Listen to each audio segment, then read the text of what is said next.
Muy buenas noches a todos ustedes, amigos panicarianos, quiero llamarlos en esta noche.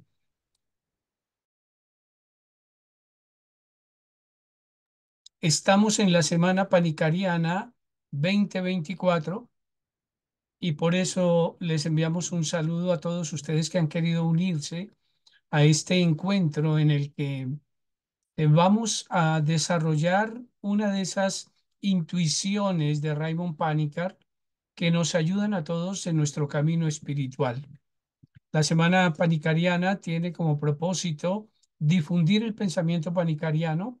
Este sacerdote, eh, filósofo, teólogo, científico, místico, un hombre del diálogo intercultural e interreligioso, que nos deja muchas puertas abiertas para llegar a la profundidad de lo que somos, para descubrir eh, el horizonte que nos espera es ciertamente un horizonte pleno, principalmente cuando nos habla de la intuición cosmoteándrica, que es descubrirse el hombre mismo como realidad cósmica, manifestación divina, conciencia humana. Pero en esta noche nos vamos a centrar en un aspecto que él personalmente lo vivió en su propia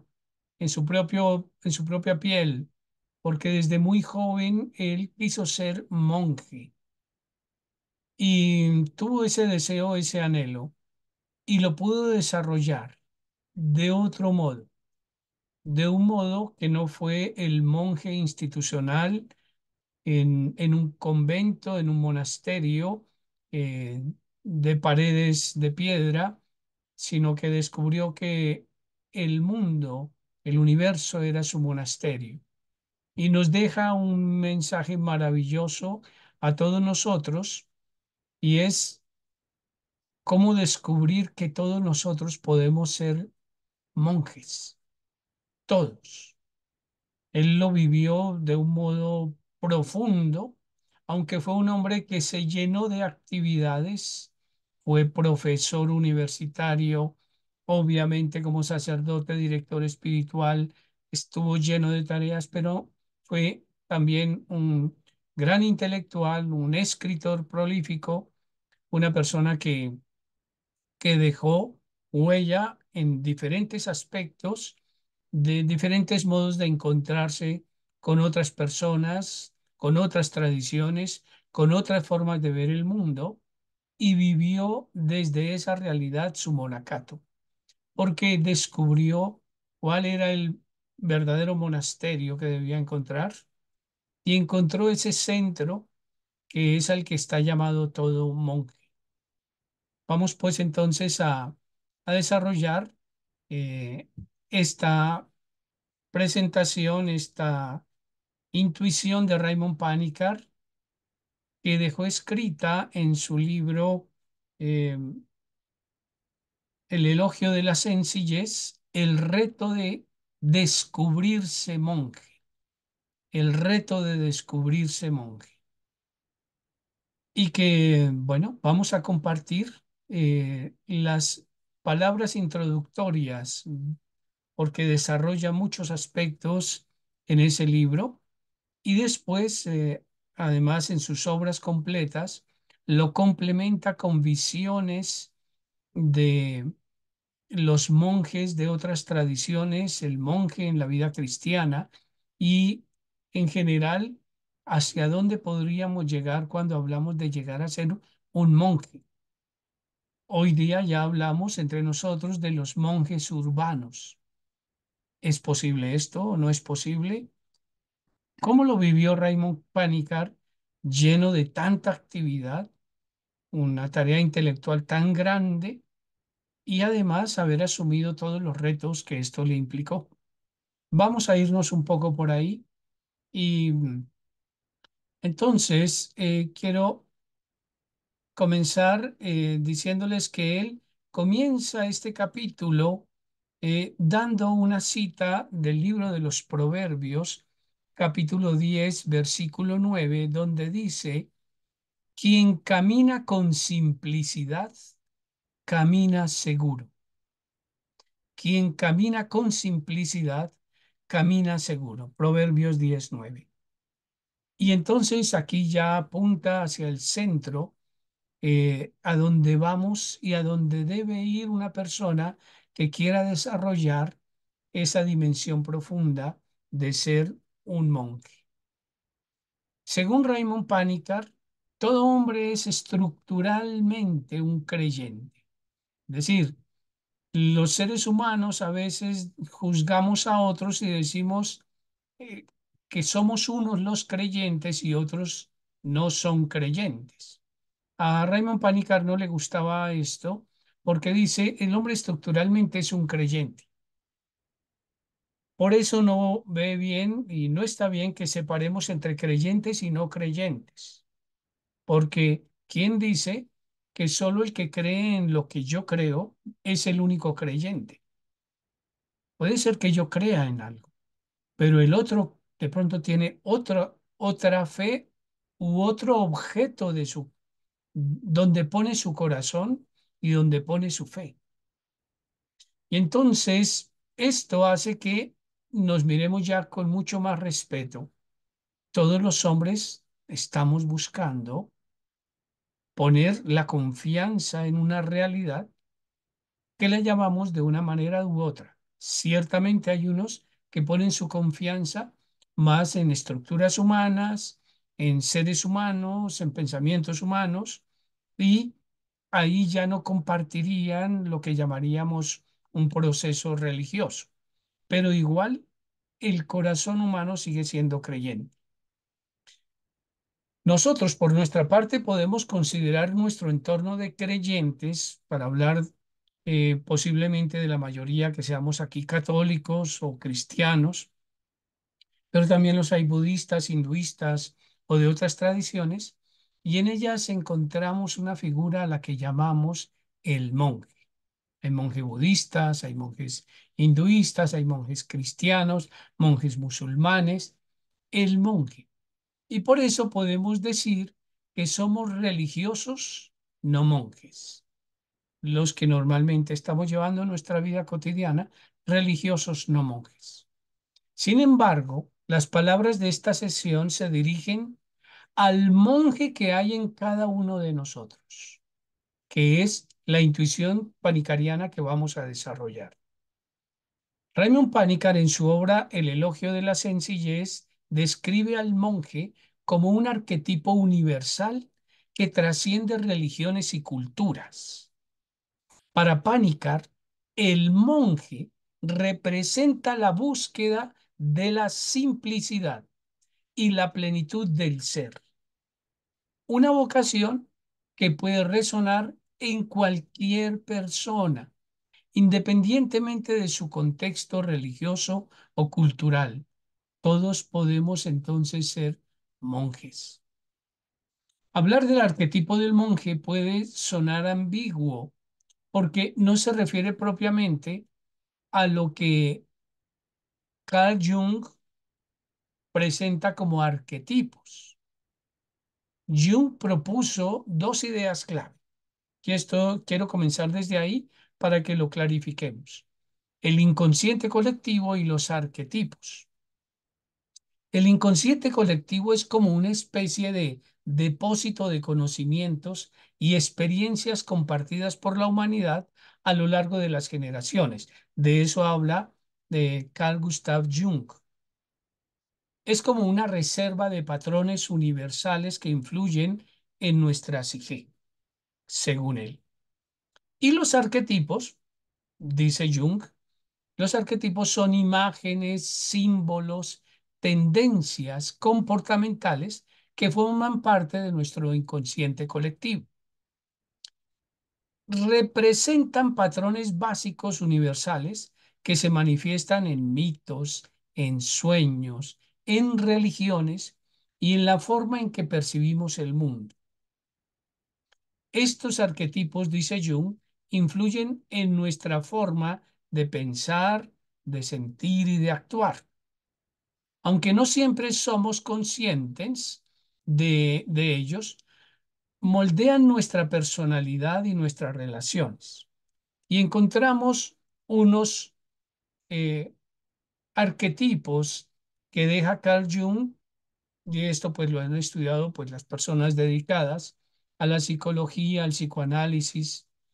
Encontramos al explorador, al inocente, al sabio o al viejo sabio, al mago, al héroe, al rebelde, a la persona cotidiana, al bufón, al amante, al creador, al líder, al protector. Esas son las figuras arquetípicas de las que habla Jung. Raymond Panikar no desarrolla de esa manera, hace un desarrollo con estas características. Dice Raymond Panikar que el arquetipo del monje al que él se refiere es, es decir, que hay un arquetipo humano que los monjes institucionales, que ustedes conocen, estos monjes que están en los monasterios, buscan realizar con mayor o menor éxito. Es decir, cuando usted ve un monje de monasterio, esa persona está buscando realizar el arquetipo del monje que dice Panikkar está en todo ser humano, pero él lo desarrolla con mayor o menor éxito. Los monjes tradicionales han tenido que poner en práctica en su camino algo que posiblemente también nosotros estamos llamados a realizar, pero de una forma diferente.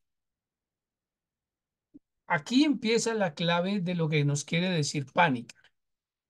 Es decir, cuando veo al monje del monasterio, él está desarrollando algo de un modo que también está en mí, que yo estoy llamado a desarrollar, pero lo haré de modo distinto porque cada uno de los que está viendo este video, están en esta conferencia, seguro ya son personas casadas, tienen sus hijos, tienen sus tareas, etcétera. Lo pueden desarrollar de una forma diferente. Y esa forma diferente expresa el crecimiento y la novedad de lo que Panikkar llama lo humanum. Lo humanum que no es simplemente ser un ser humano, sino lo más profundo y lo más claro del ser humano. Esto lo puede desarrollar todo ser humano. Aquí el arquetipo quiere decir entonces, no como Jung, quiere decir que es un producto de diferentes fuerzas y factores conscientes en la persona, inconscientes también, decisión personal, individual o grupal, y que entran todas ellas en la creación, en la confección de un perfil humano particular. Entonces, el monje tradicional solo es una de las maneras de realizar un arquetipo universal. Cuando usted ve el monje del monasterio, esa es una manera de realizar el arquetipo universal del monje. Sin duda alguna es importante, porque gracias a esa forma monástica vamos encontrando elementos para acceder al arquetipo universal del monje. Ese monje es una manifestación de algo que es universal.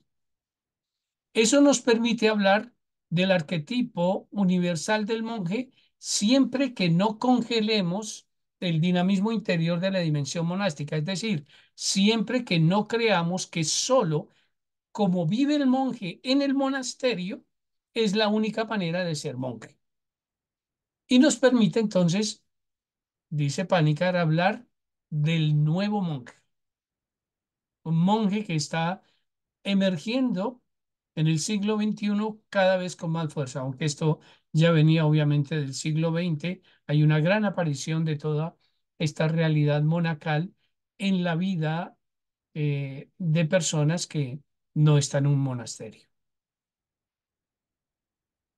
Sea lo que sea la dimensión monástica, por un lado resulta ser algo especial para mucha gente, a veces difícil, extraño, Incluso a veces a muchos les parecerá extravagante que se vayan por allá a una montaña y tengan un monasterio bien grande donde cantan unos himnos que de vez en cuando vamos y los escuchamos.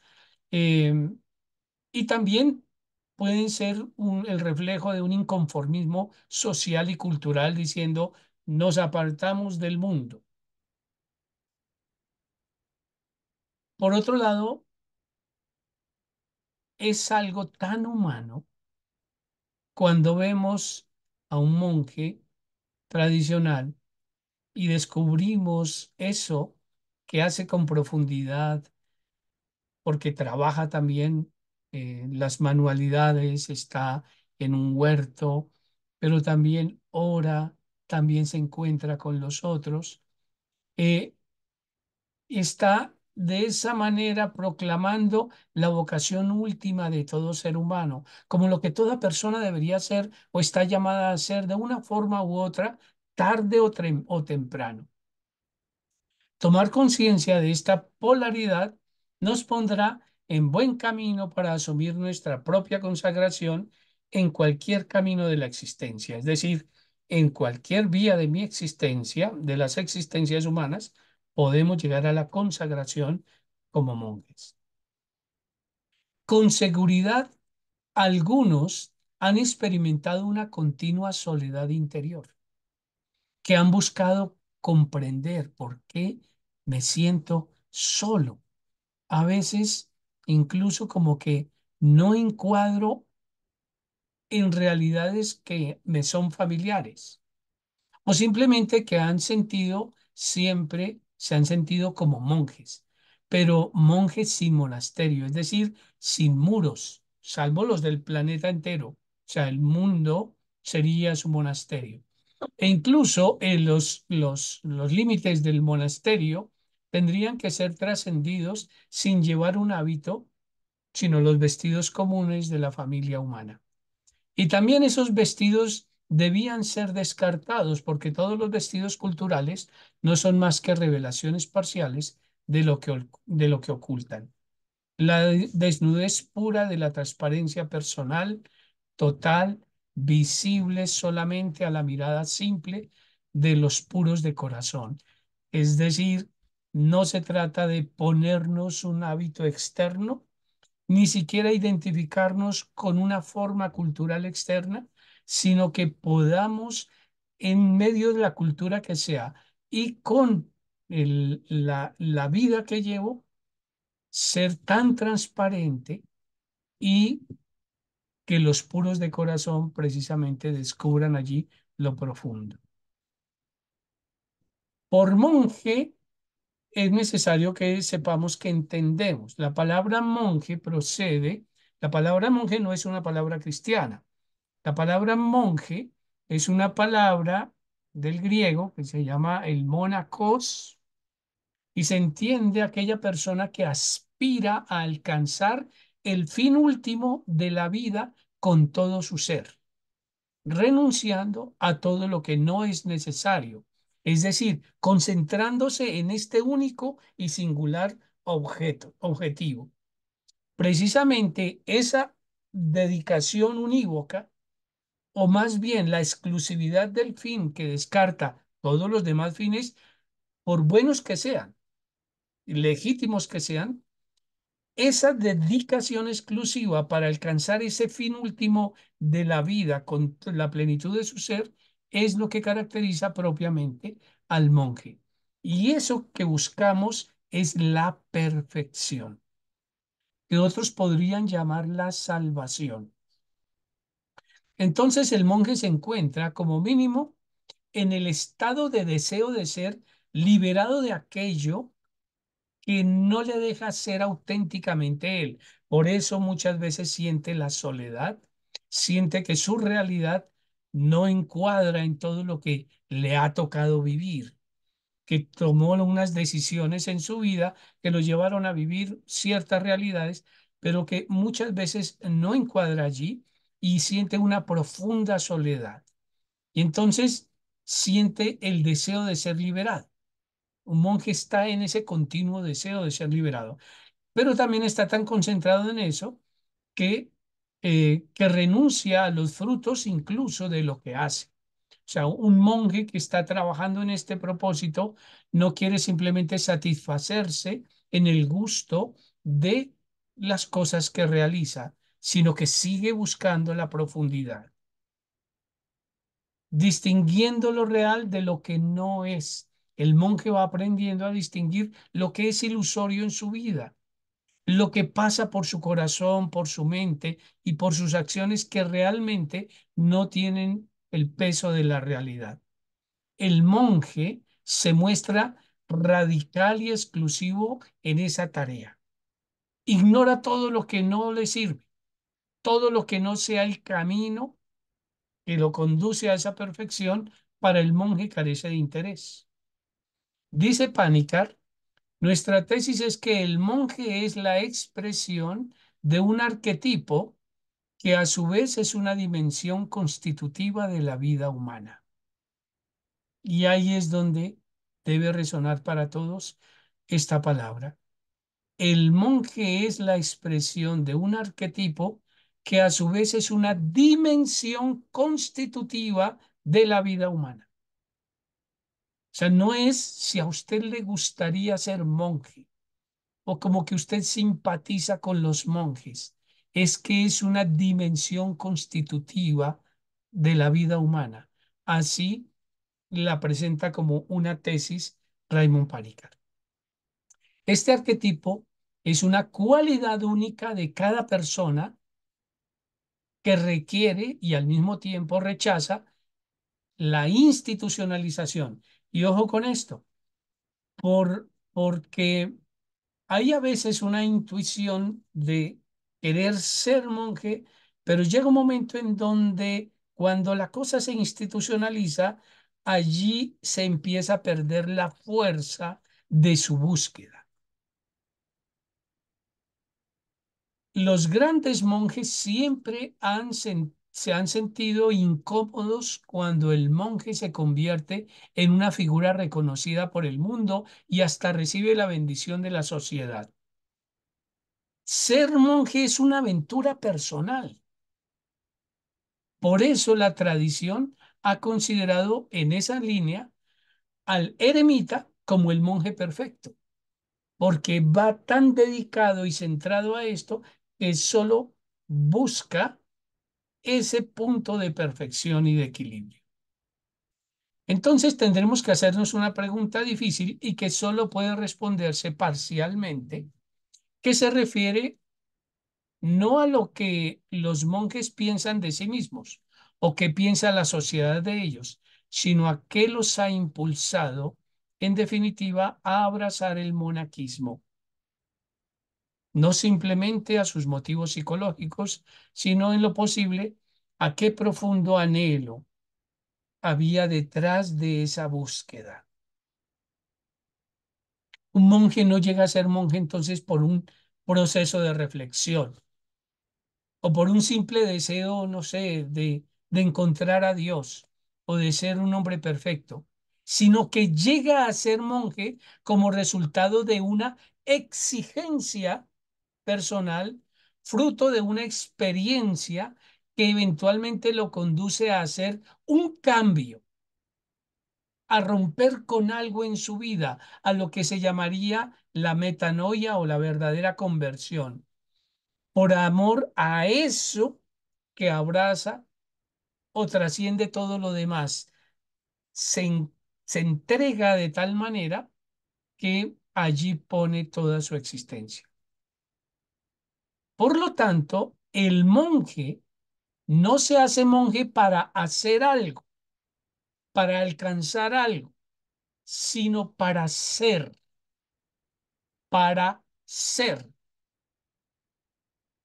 el todo, uno mismo, la nada, ser. El monje no se convierte en monje solo porque lo desea.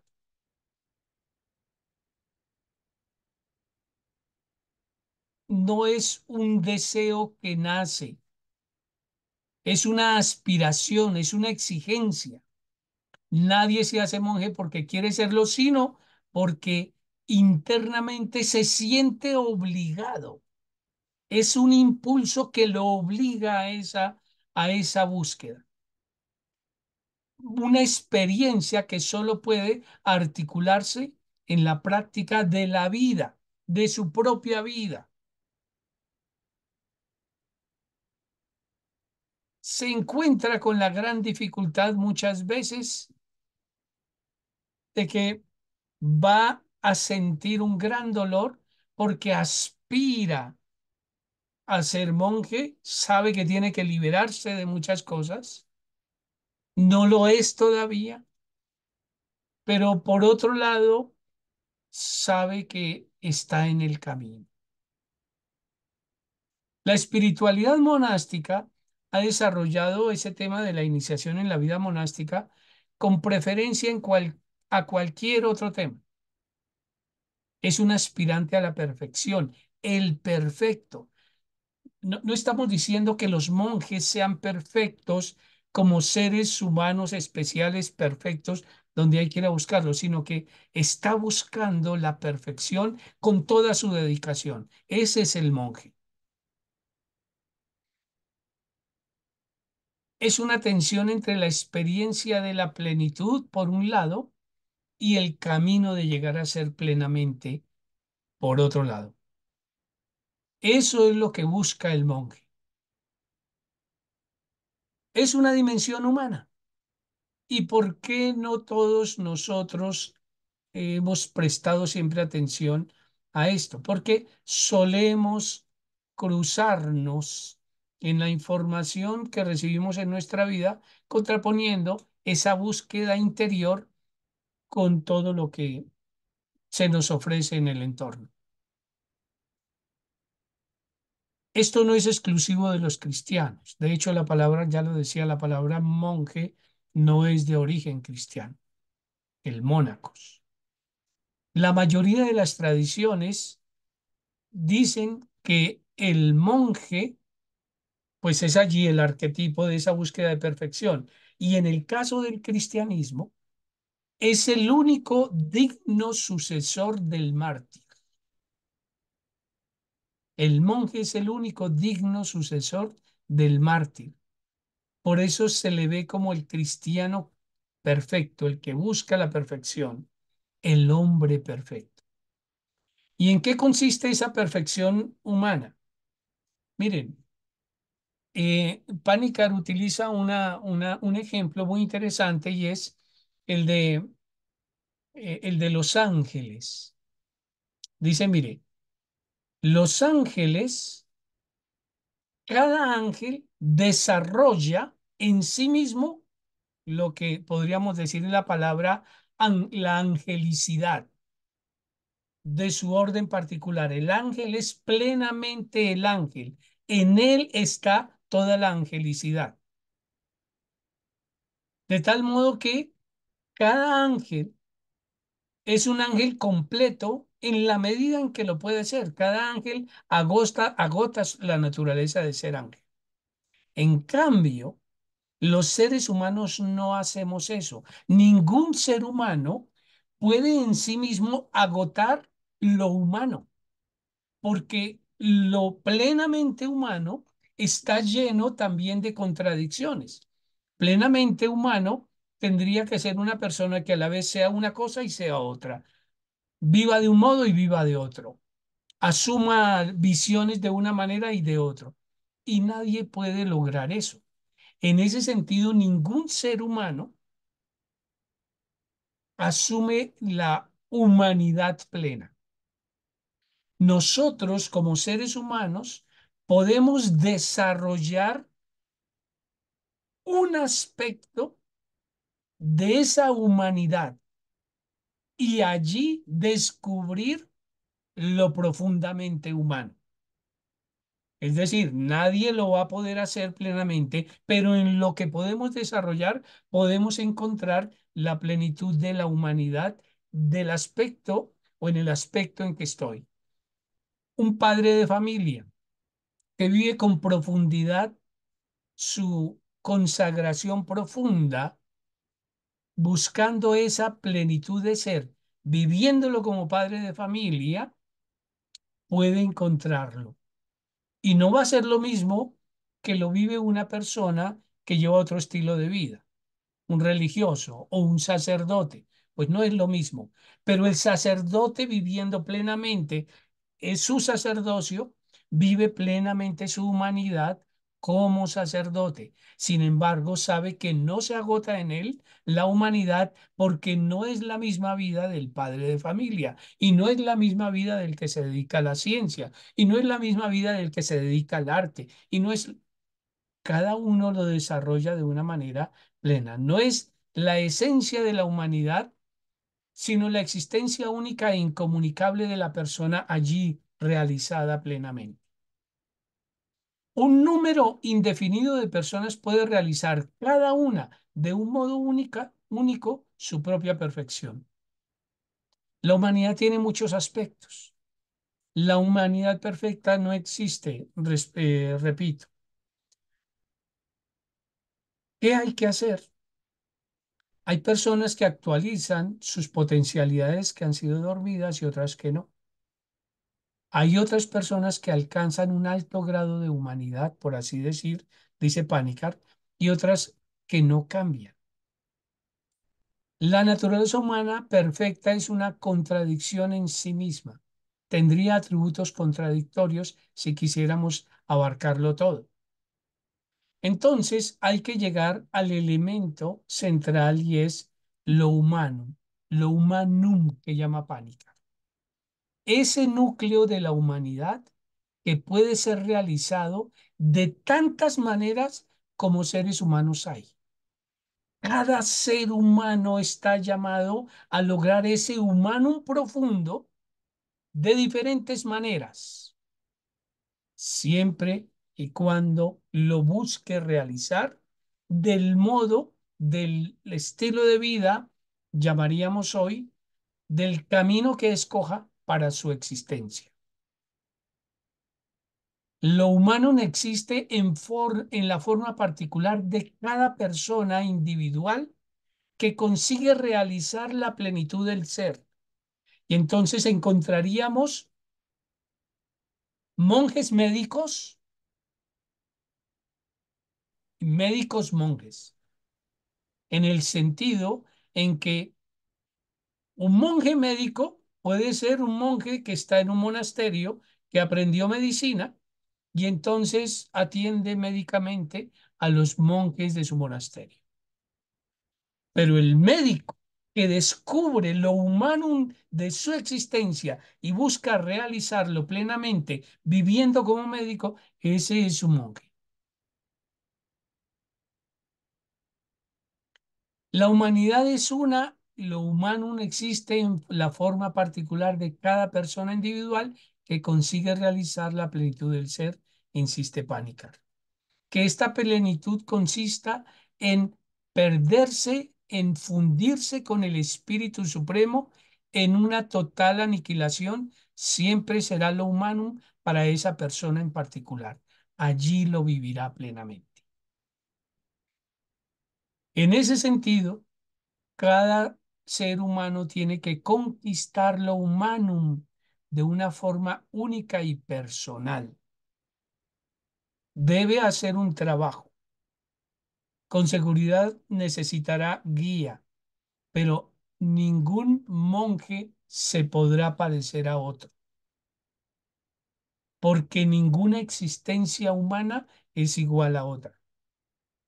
La tarea de toda religión es ofrecer un campo concreto y una posibilidad concreta por cuyo medio el ser humano, de forma individual o colectiva, puede alcanzar eso humano. Esa es la tarea de la religión. Entre paréntesis, podríamos preguntarnos, la, la fe que yo profeso, el modo como las está viviendo en mi entorno, me está ofreciendo un campo concreto para vivir eso humano, me lo está ofreciendo. Se pueden transitar varios caminos en este esfuerzo por adquirir una plena humanidad o lo humano, dice Panikkar. El hombre tradicional para la variedad de estos caminos, el nombre tradicional es la religión. La religión debe ser, está llamada a ser un camino a lo humano, que se puede llamar la salvación, la liberación o cualquier hombre, un nombre de esta línea. Lo humano no solo es susceptible de muchas interpretaciones, sino que también tiene muchos aspectos y muestra la complejidad y la riqueza de la naturaleza humana. Y en ese sentido, deberíamos nosotros de verdad estar agradecidos por tantas existencias realizadas que muchas veces vemos en personas que se convierten en modelos especiales de nuestra vida, principalmente en nuestra tradición cristiana católica, los santos, ¿no? Ver a un hombre como San Antonio Abad, que se lanza al desierto, pero ver también a San Benito, que recoge ya la herencia de San Antonio en muchos sentidos por todo lo que se creó, pero otro muy distinto es Francisco de Asís. Pero un hombre concreto del siglo XX, Thomas Merton, o de quien estamos hablando, Raymond Panikkar. Sin embargo, son vidas distintas y cada una de ellas nos refleja lo profundo. El ser humano tiene tantas posibilidades de ser plenamente humano siendo distinto. Cada una de estas facetas representa el cultivo de un aspecto de lo humano, dice Panikkar. Teniendo en cuenta debidamente todo esto, la persona trata de encontrar una conjugación armónica entre varias de estas cualidades humanas, del mismo modo que una persona con buen gusto combina diferentes colores en prendas de vestir. Dice Panikkar, muy a menudo de este esfuerzo humano por la perfección surge un ideal. Lo podríamos llamar lo sobrenatural, natural, el nivel más elevado.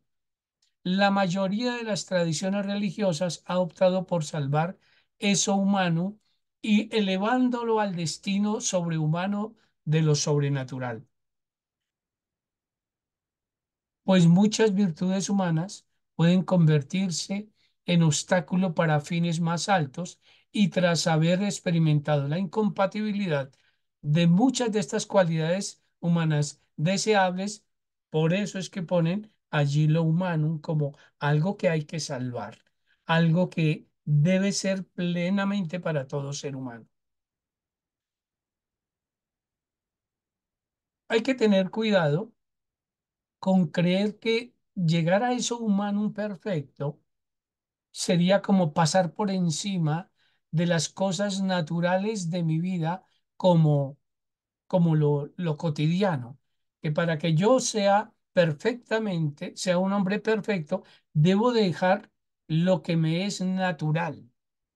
Eso tiene muchos, eh, pues ha habido muchos enredos también a lo largo de la historia por esto, porque entonces nos encontramos con personas que podrían desnaturalizarse.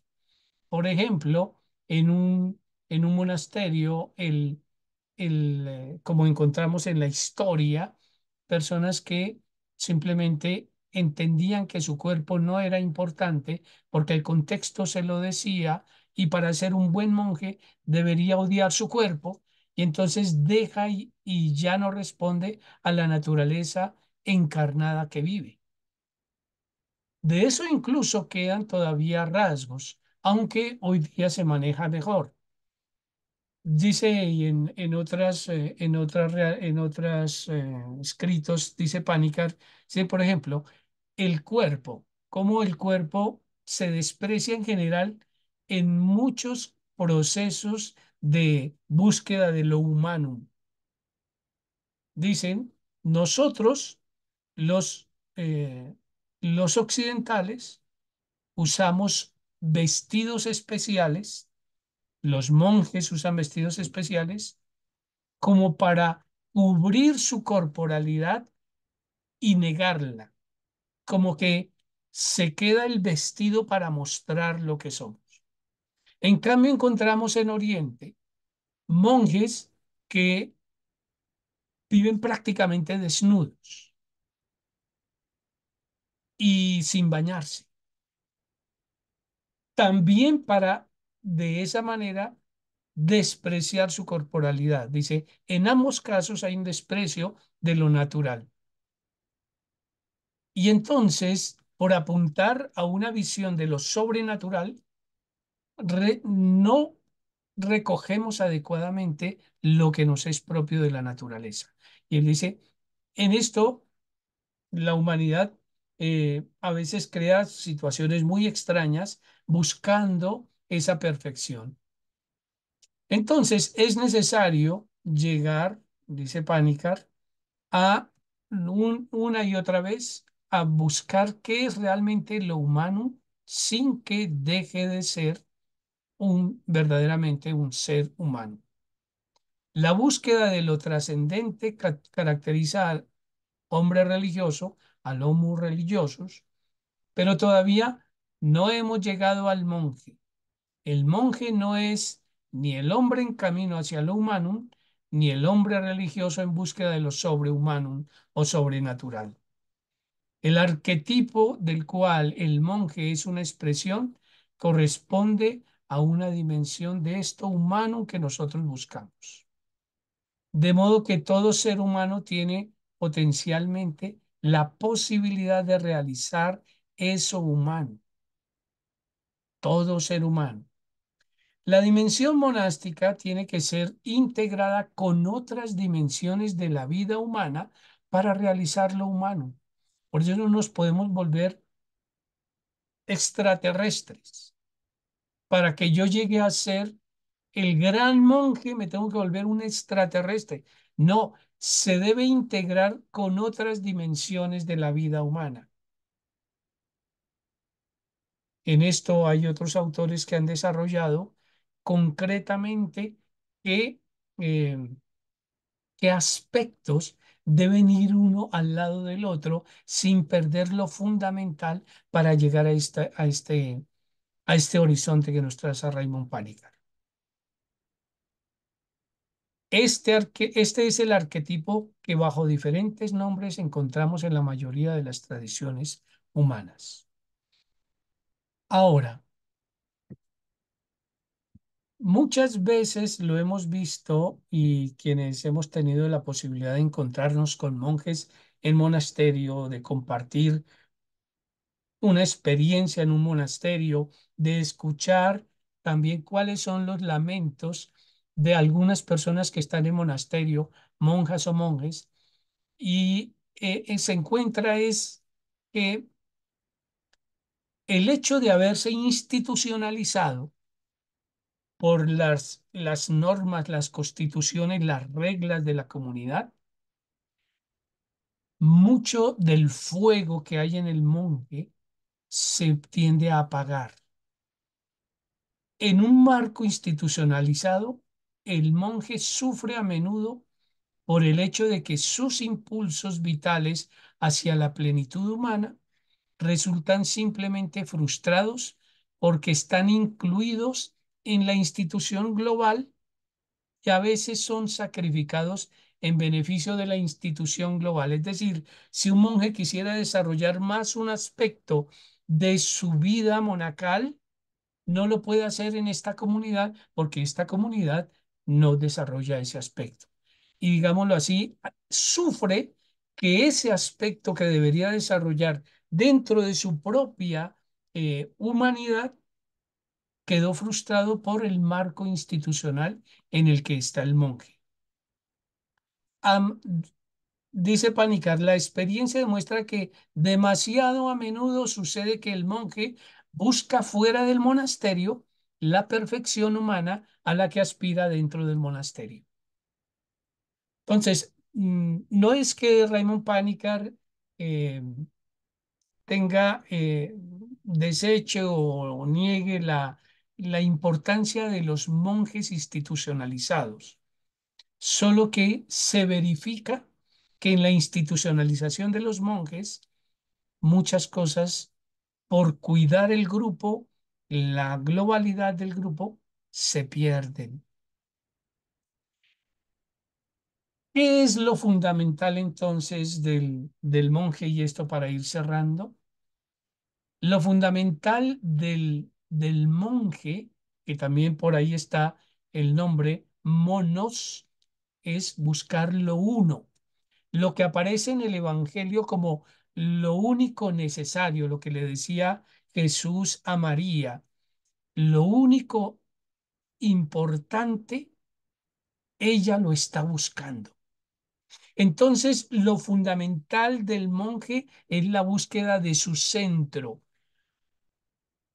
Buscamos la unidad muchas veces en la periferia, en muchas cosas, para alcanzar aquella ecuanimidad, esa paz particular del monje. Y no la podemos conseguir si no estamos en el centro.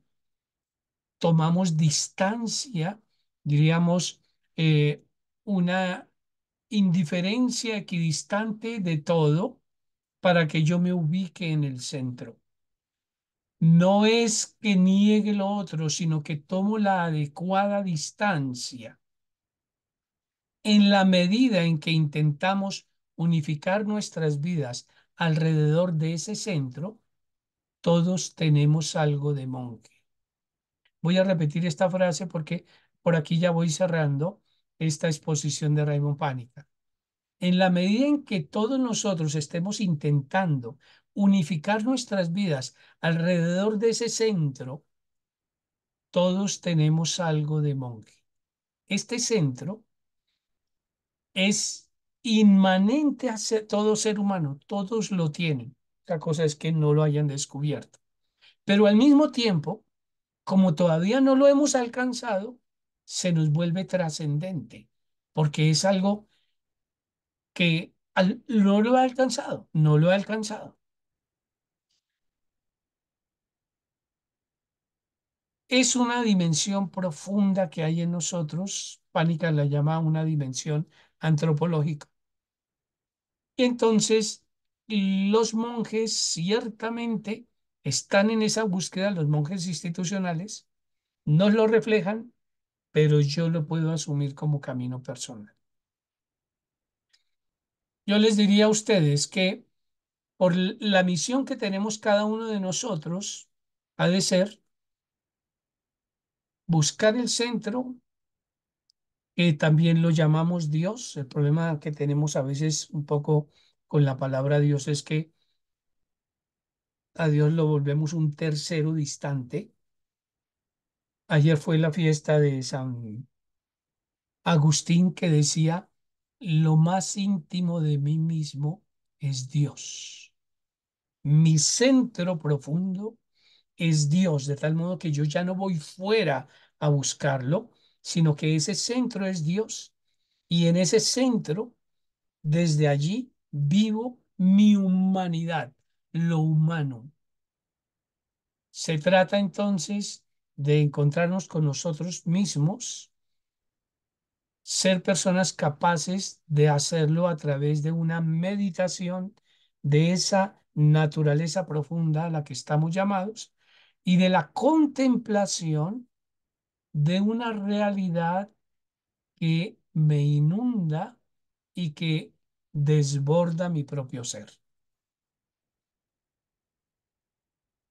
Por caer en el activismo, por caer en llenarnos de ideas, por caer en llenarnos de compromisos, de entregar nuestra vida de modo muy disperso, nos salimos del centro y entonces olvidamos el monje interior que tenemos.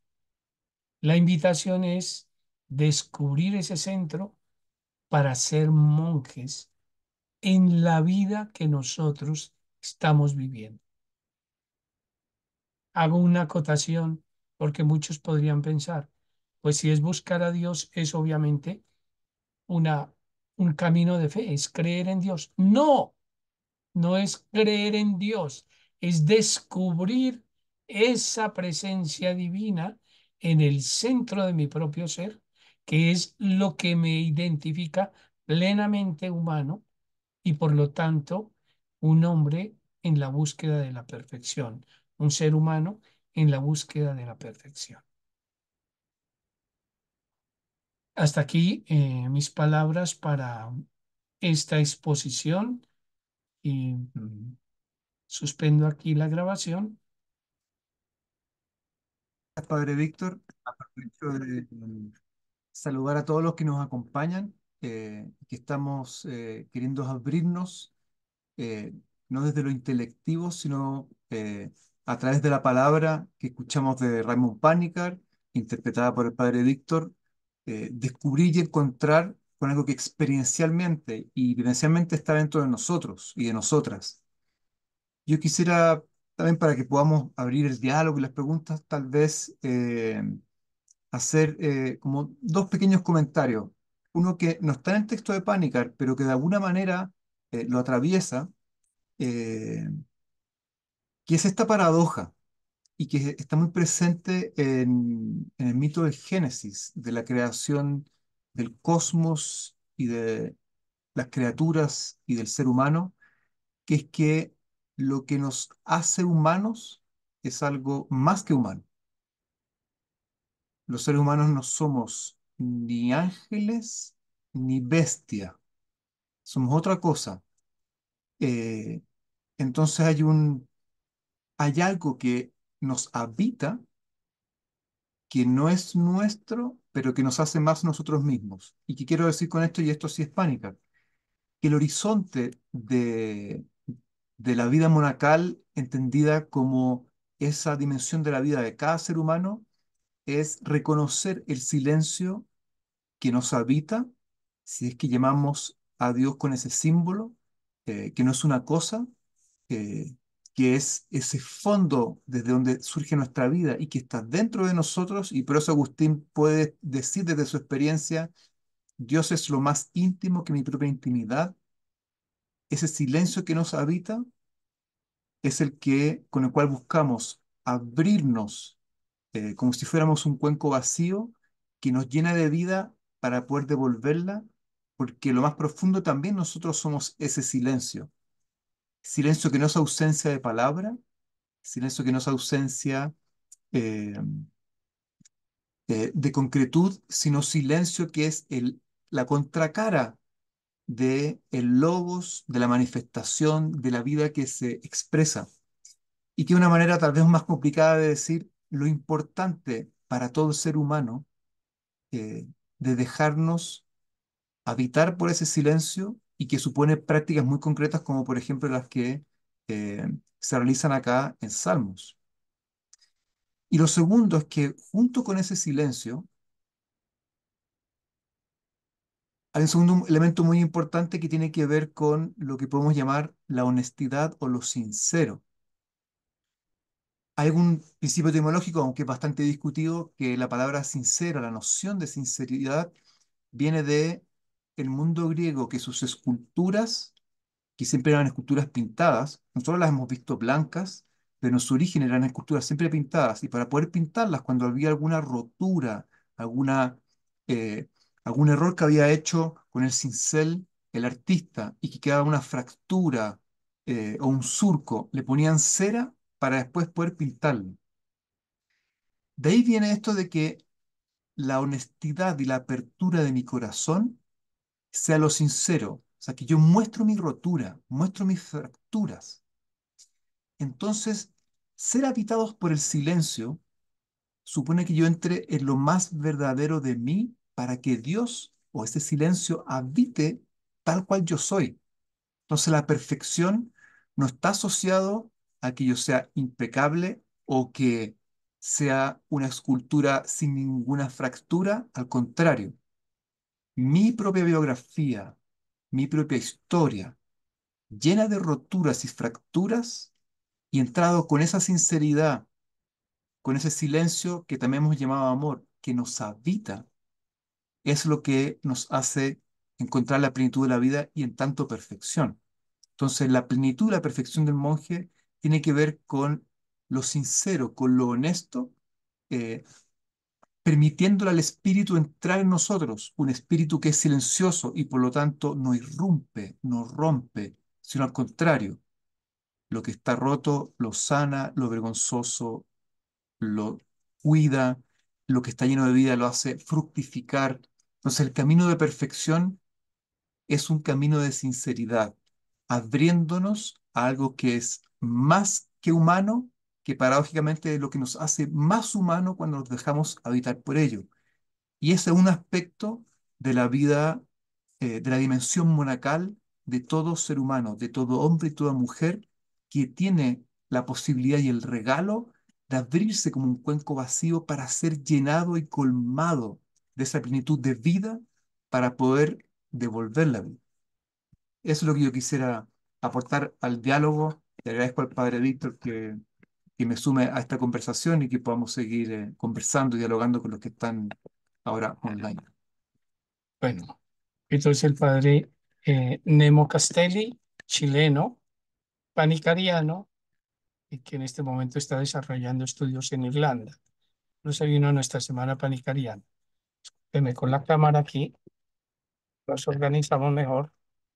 Bueno, pueden levantar la mano y hacer las preguntas o por el chat preferiblemente para no alargarnos y queda algo muy concreto. Mientras tanto, leo algunos comentarios. Uno de Martín que dice, como padre y médico, agradezco esta mirada personalidad del monacato. Gracias por la claridad. Muchas gracias a ti, Martín, por lo que has escrito. También está con nosotros acompañándonos el doctor Camilo López, el director académico de Vivarium Colombia, que también podría ser una intervención en este diálogo. Gracias, Camilo, por estar aquí. Ahora abro para que estemos juntos aquí, de esta manera. Y bueno, hay un mensaje nuevo. Si no es algo que se consigue, entonces, ¿qué puedo hacer? La pregunta de Hugo. Si eso no es algo que se consigue, ¿qué puedo hacer? ¿Quieres responderla o quiere Camilo? Ya a mí ya me escucharon, entonces Invitemos a Camilo. invitemos a Camilo que está, Padre, ¿me recuerdas la pregunta, por favor? sí, claro, la pregunta dice, si no es algo que se consigue, entonces ¿yo qué puedo hacer? Bueno, pero ¿es la que se está refiriendo con Supongo la que a lo del pregunta? monje, al monje, Bueno, yo La diría, plenitud del humano. la plenitud del si, humano, ¿no? si no es algo que se logra, se descubre. Esa es la breve respuesta.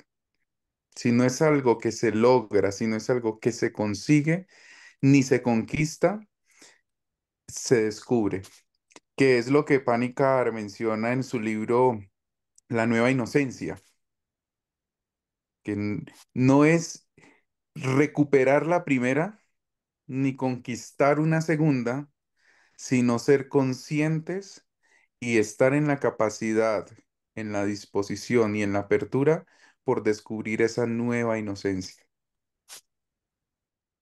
Oye, Hugo mismo quiere preguntar, bueno, y qué hago para descubrirla?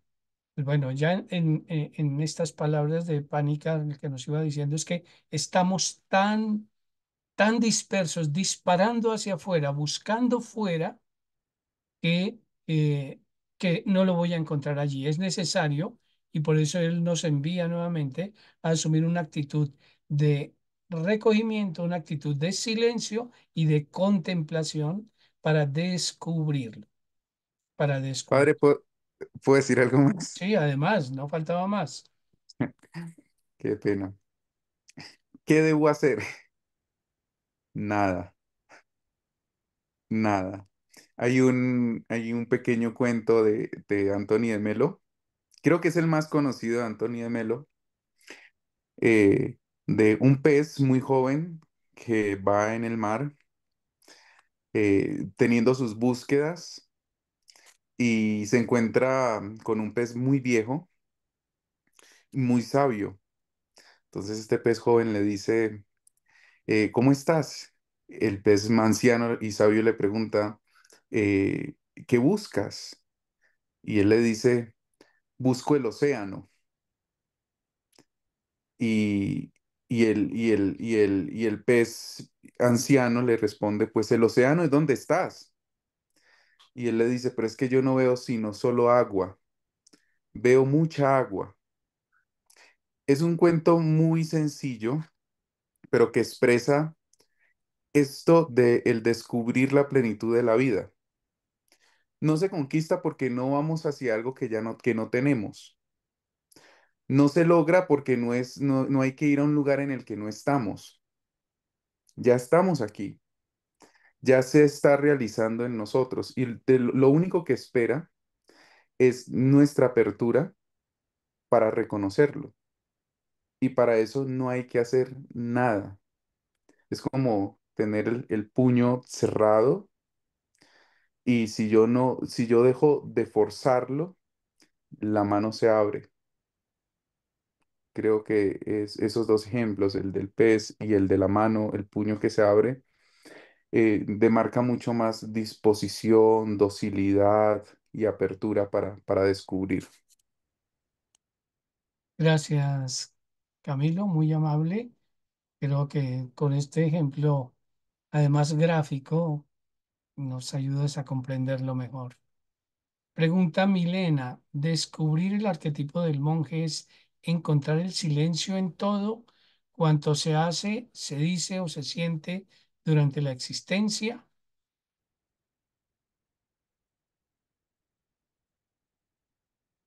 ¿Quieres decir algo, Nemo? Descubrir el arquetipo del monje es encontrar el silencio de todo cuanto se hace, se dice o se siente durante la existencia.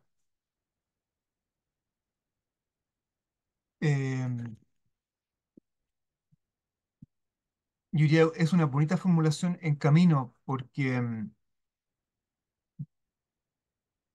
es como uno podría hacer un primer paso de silencio en términos de que habita lo que se hace, se dice o se siente en el existir. Pero el mismo Pánica va a mostrar que hay, uno podría ser una tercera dimensión de silencio que está a la base de lo que se hace, se dice y se siente. Entonces, las personas que han participado de los caminos de iniciación de Salmos o de alguna otra práctica de meditación profunda, eh, por lo generalmente les pasa esto. Después de una hora en meditación en que han, por una parte, acallado su cuerpo, su mente, su voluntad, para después encontrar esta segunda silencio cuando se pronuncia, por ejemplo, una palabra sagrada que se vincula con cosas que a veces uno dice, siente o hace, pero que quiere ser una especie de vehiculización a esa tercera dimensión del silencio en que uno se hace uno con el silencio, en que ya no hay palabra, nada se dice, nada se hace, nada se siente, y que uno es consciente, pero uno no está ni siquiera registrando a nivel de contenido intelectual, pero no quiere decir que sea irracional, sino que es la apertura, la toma de conciencia profunda de ese silencio que nos habita. Y después de la meditación es cuando uno experimenta que uno está parado desde otro lugar, como que siempre ha estado ahí, pero que se me descubrió, como decía Camilo, o desde con mayor amplitud de conciencia de lo que siempre ha estado ahí que tenemos, pero con lo cual no contaba, que hace que yo haga, diga o sienta de una manera más profunda. Entonces yo le diría a Milena Piragua, sin duda, pero hay que seguir profundizando porque hay otra dimensión de un silencio que está a la base, que no es en contraste con lo que se dice, se siente o se hace, sino que es desde donde se origina lo que se hace, se dice o se siente. Por eso son tan importantes y en esto eh, le diría también a Hugo, en todas las tradiciones siempre se habla de ascética y mística. El problema es que hemos transformado la ascética en prácticas de dolor y autocontrol, que puede ser una manera de autorreferencia tremenda. La ascética como práctica es lo que me permite abrirme a la mística. Por eso van juntos la práctica ascética con el incienso que sube para que yo deje que ese silencio originante me habite desde donde haga, diga o sienta, como decía Milen. Allá, ahí está una respuesta contundente. Gracias, Padre Nemo. Em,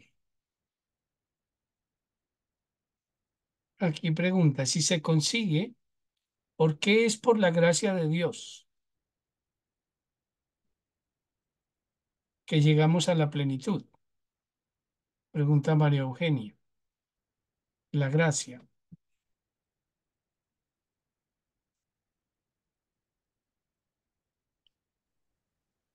Buenas noches. Padre, lo que pasa es que yo digo que, pues pienso,